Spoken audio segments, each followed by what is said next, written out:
Today's lesson, what I'll do is I'll talk you through what is a power chord, how is it made up, how is it composed. We'll go into a bit of theory and all that kind of stuff. The main thing is to make sure that you know how to play it and know when you can use it. So we'll go through what a power chord is, how it's constructed, and how it works into the music that you want to play and the things that you can do with it. Just remember, if you do like this, like the video and click subscribe, and then you can be notified as well when there's any new videos and new lessons up. So let's get on with it. So to start off, a power chord is also known as a fifth chord. So you might see it as A5, G5, D5, things like that. Now when you're first starting out, it's just letters and numbers, and what does it actually mean? So we'll go through it with examples to show you how it's constructed, and it's all very simple once you understand the basic principles of it. So if we start off on the 5th fret on the 6th string, so this note here is A. So to make an A5 or an A power chord, what we're going to do is use the root note, which is the A, and then we're going to use the 5th note in that scale, in the major scale. So we're going to go A, B, C, D, E. So 1, 2, 3, 4, 5. So there's our 5th note. So we've gone effectively 1 string down and 2 frets across. So I'm going to use my 3rd finger for that. So that's it. So when you see A5 or an A power chord, that's it, is just those 2 notes. And as you can probably work out already, when you move it around, the letter is the note, and that's the root note. So if you see A5 and we go up to, in that little riff I played then, I went up to B. So I've used the 5th.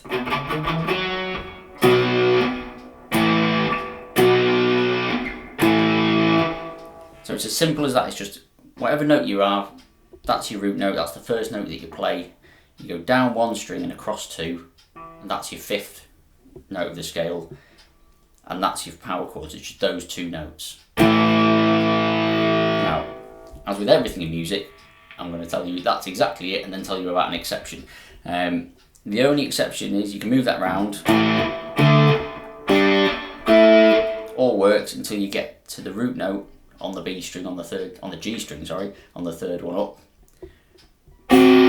That doesn't sound great, and that's because the way the guitar's done, you then need to go down 1 note or down 1 string and across 3 notes to get the 5th.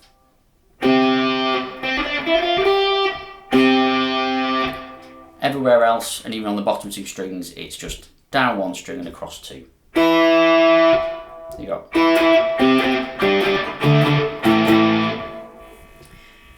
That's it. It's as easy as that, and you can move it around. If you're going to do open strings, it works with those. So if you're starting off with the open E, that's my root note. I'm going effectively down the string and across 2 frets. So in the 2nd fret, that's my 5th. So it's E5, down a string to D to A5, down again to D5. Principles the same. You can move it around. Why are power chords really important, and why are they so popular? Well, for a beginning, they're easy. That's it, you just need those 2 notes. What you can do is add in the root note again underneath. So in this case, you've got your scale. So you're going from A to A. So we're using the A, we're using the 5th on that string. So underneath it, on the string underneath, I'm going to use my little finger to play the A again, the next A up in the scale. Just makes it a bit fuller.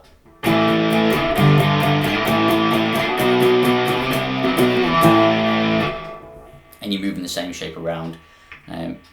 Whichever you want to do is up to you, because it's just how you want that sound to feel. So obviously if you're playing that, you might be happy with that, you might want it a bit fuller. So that's easy. The reason these are really popular and the reason they're great to use is because the way chords are constructed. So normally in a chord, you'd have 3 notes from a scale, 3 different notes. I know occasionally we've used the root note again. So normally you would have the root note, the 3rd and the 5th. So you would have root, 3rd, 5th. Now obviously, if you're already using that string for the 5th, you can't use that for the 3rd as well. You've got the octave note, the root note again on that one. So normally when you're doing a bar chord, you would use the 3rd on that third string up on the G string, and that will be major. Now, for a minor third, you flatten that note, so you move that note down one string. So I can bar it with this finger. So I've got.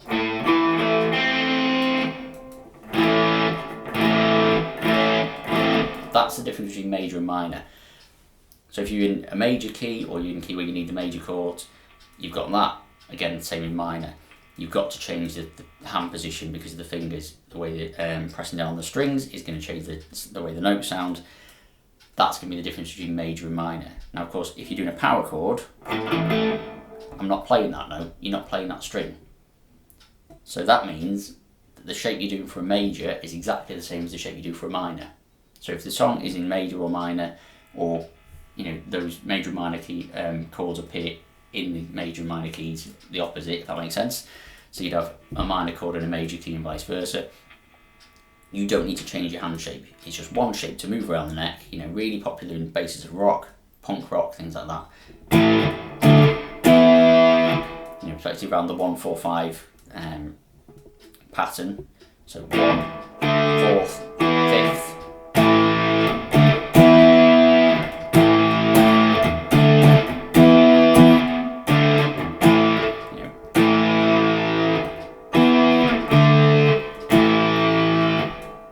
They're all really basic patterns, all really basic straightforward things, but learning a power chord gives you that extra ability to just move around the neck and kind of skip ahead.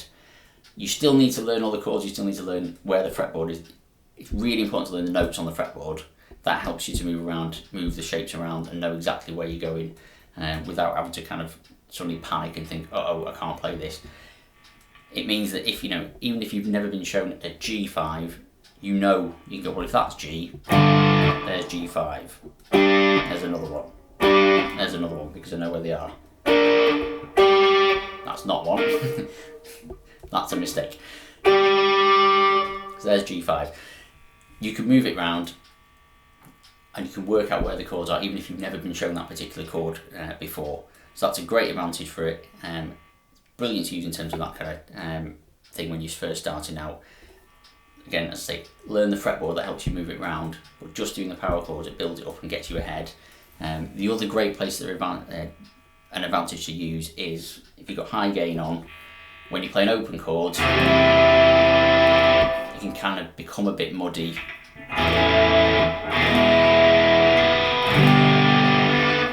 Kind of the harmonics of the open strings ringing out behind can overpower the chord you're trying to play and the note you're trying to play. Whereas if you do a power chord and you just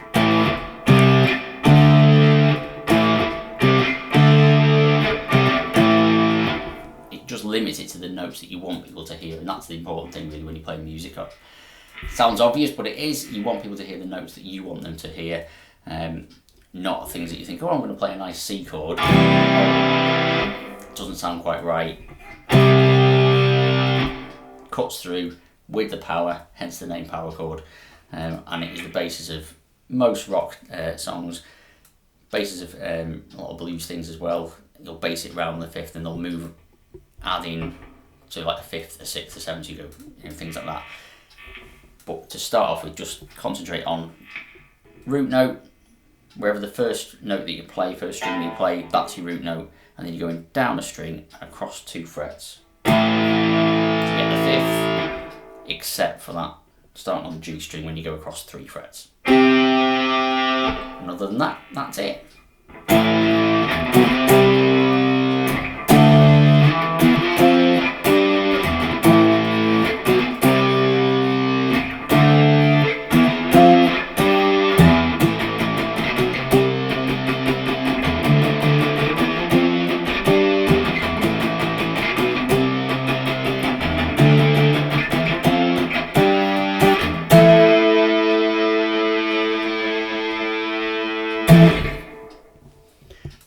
See you next time.